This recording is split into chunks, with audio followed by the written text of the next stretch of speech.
रूप से नक्सल विरोधी अभियान संचालित की जा रही है, जिसके परिणाम स्वरूप बस्तर संभाग के अंतर्गत माओवादी संगठन का काफ़ी बड़ी झटका लगा। इस अवधि में बस्तर संभाग में 550 से अधिक माओवादी कैडर के डेड बॉडी अलग अलग मुठभेड़ के पश्चात सुरक्षा बल द्वारा बरामद की गई है। इसमें सीपीएम माओवादी संगठन का सरगना जनरल सेक्रेटरी बसवराजू हैं, सेंट्रल कमेटी मेंबर्स के सत्यनारायण रेड्डी, सुधाकर के रामचंद्र रेड्डी और सीमावर्ती गरियाबंद जिला में भी मोडम बालकृष्ण चलपति और अन्य जो नक्सल प्रभावित प्रांतों में सेंट्रल कमेटी मेंबर्स गणेश के माडवी, हिडमा और झारखंड में अनलदा। इस प्रकार माओवादी संगठन का लगभग 12 सीसीएम और पुलिस ब्यूरो लेवल का कैडर्स और उनके जनरल सेक्रेटरी का डेड बॉडी सुरक्षा बल द्वारा मुठभेड़ के पश्चात बरामद किए गए थे। और काफ़ी बड़ी संख्या में सीपीएम माओवादी संगठन के जो सीनियर कैडर्स है, जिसमें पुलिस ब्यूरो मेंबर वेणुगोपाल हैं, सेंट्रल कमेटी मेंबर्स में रूपेश, सुजाता, चंद्रन्ना और अन्य जो डीके लेवल कैडर्स में वेंकटेश, राजू सलाम, रनीता, राजमन मंडावी, इस प्रकार काफ़ी बड़ी संख्या में वो हिंसा त्याग करके समाज की मुख्य धारा में शामिल होने के लिए आए हैं। उन्हें भी शासन द्वारा स्वीकार किया गया, समाज भी उनका स्वागत किया और उनके पुनर्वास के लिए सभी प्रकार का अभी कार्रवाई जारी है। अकेला अक्टूबर 17, 2025 में एक हिस्टोरिकल इवेंट में 210 माओवादी कैडर 153 हथियार के साथ संभाग मुख्यालय जबलपुर में पुनर्वास के लिए सामने आए। तो उसके बाद लगातार सभी जिला मुख्यालय में, जैसा कांकर हो, नारायणपुर हो, सुकमा हो, बीजापुर, दंतेवाड़ा, कोंडागांव, सभी जिला में माओवादी कैडर्स, उस पर टॉप लेवल कैडर से लेकर नीचे लेवल कैडर्स हिंसा के मार्ग छोड़कर समाज की मुख्य धारा में शामिल होने के लिए काफ़ी बड़ी संख्या में सामने आए थे। यदि आंकड़ा के हिसाब से बात करेगा, विगत 24 महीने में 2400 से अधिक माओवादी कैडर ने मुख्य धारा में शामिल हुई है। इस पर खास बात यह रहा, अभी हाल फिलहाल के जो आत्मसमर्पण में जो माओवादी कैडर्स हथियार सहित आकर पुनर्वास के लिए सामने आ रहा है। पूर्व में माओवादी कैडर किसी न किसी कारण से हथियार को अपना डेरा में छोड़कर ही पुनर्वास के लिए आते थे, लेकिन अभी देखा जाएगा हथियार सहित आ रहा है। आज की एक घटनाक्रम में बीजापुर जिला मुख्यालय में आज 5 फरवरी को टोटल 12 माओवादी कैडर हैं, जिसमें डीवीसी मेंबर सोमडू है, ये दरबार डिवीजन इलाका में सक्रिय रहा, जो कटकलेनी एरिया कमेटी के सचिव रहा।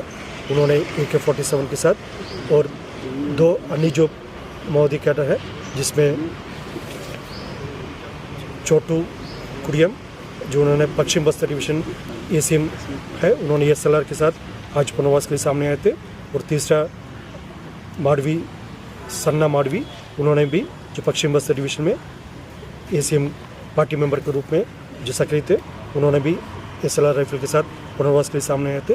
इस प्रकार 3 माओवादी कैडर जो हथियार सहित आए थे और अन्य जो 9 माओवादी कैडर है, उन्होंने भी जो अलग अलग पद पर संगठन में सक्रिय थे। PLG बटालियन नंबर 1 में, जो PLG कंपनी नंबर 2 में और एरिया कमेटी मेंबर में और पार्टी सदस्य के रूप में, इस प्रकार प्लेटून और डिवीजन कमेटी सदस्य के रूप में टोटल आज बीजापुर में 12 माओवादी कैडर्स आज पुनर्वास के लिए सामने आए थे।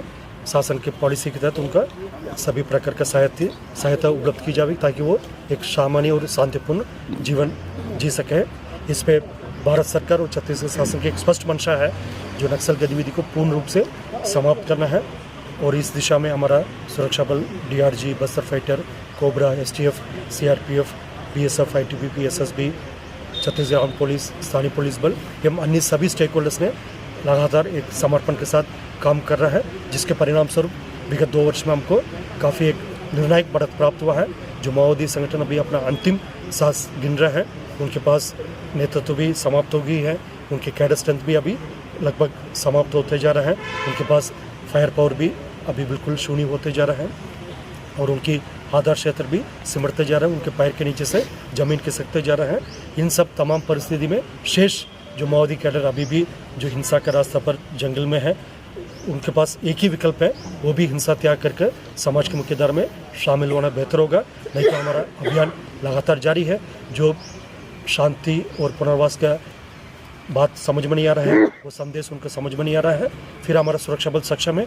जो हिंसा के बल पर क्षेत्र की जनता को जान माल को नुकसान पहुंचाने के लिए यदि कोई माओवादी कैडर साजिश रच रहा है या उस दिशा में कोई भी हरकत कर रहा है, हमारा मुंहतोड़ जवाब रहेगा। उसी क्रम में मैं ये भी आज बताना चाहूँगा, जिला बीजापुर में जो दक्षिण क्षेत्र में बासावाड़ा थाना क्षेत्र अंतर्गत चिन्नगिलूर पेतगिलूर जंगल में माओवादी संगठन की गतिविधि का आज सूचना प्राप्त हुआ। उस समय आज सूचना को और स्पष्ट करते हुए और उसका वेरीफाई करते हुए हमारा DRG, कोबरा, CRPF और अन्य जितना भी सुरक्षा बल अभियान के लिए रवाना हुई है। रात 7:30 बजे से अनेक बार माओवादी एवं सुरक्षा बल के बीच मुठभेड़ हुआ। मुठभेड़ के उपरांत एक माओवादी करके डेड बॉडी रिकवर की गई। उसका शनाख्ती अभी DVCM उधम सिंह के रूप में हुई और उनके कब्जे से AK-47 राइफल भी बरामद की गई। आसपास इलाके में अभी भी सर्चिंग जारी है। सर्चिंग उपरांत और थोड़ी देर में संपूर्ण डिटेल इस मुठभेड़ के संबंध में भी शेयर की जाएगी। इस प्रकार जो यदि शांति के बाद समझकर यदि पुनर्वास के लिए सामने आएगा उन्हें हम स्वागत करते हैं। शासन भी उनके सभी प्रकार की सहायता उपलब्ध कराने के लिए तत्पर है और समाज भी स्वीकार करता है। आज के कार्यक्रम में भी आप लोग देखा होगा जो समाज के प्रमुख लोग भी उपस्थित होकर जो 12 माओवादी कैडेट जिन्होंने हिंसा का रास्ता छोड़कर मुख्य धारा में शामिल होना थे उन्होंने स्वागत किया और उनका समाज में स्वीकार किया गया।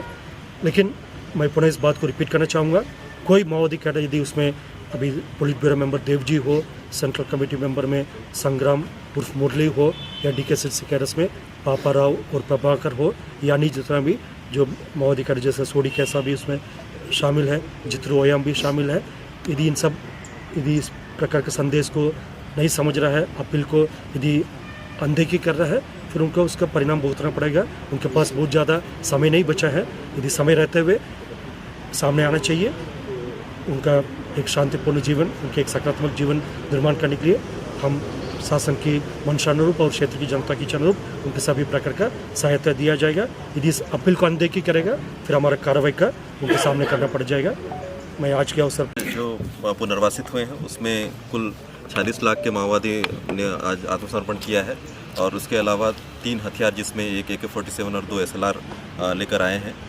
इस प्रकार एक अच्छी बात है कि इन्होंने मुख्य धारा में जुड़ने का प्रयास किया। साथ ही साथ आज एक जो एनकाउंटर हुआ जिसमें जो एक कुख्यात माओवादी था उधम सिंह वो भी मारा गया है। तो हमारा स्पष्ट संदेश है कि जो मुख्य धारा में जुड़ना चाहते हैं वो मुख्य धारा में जुड़ जाएं।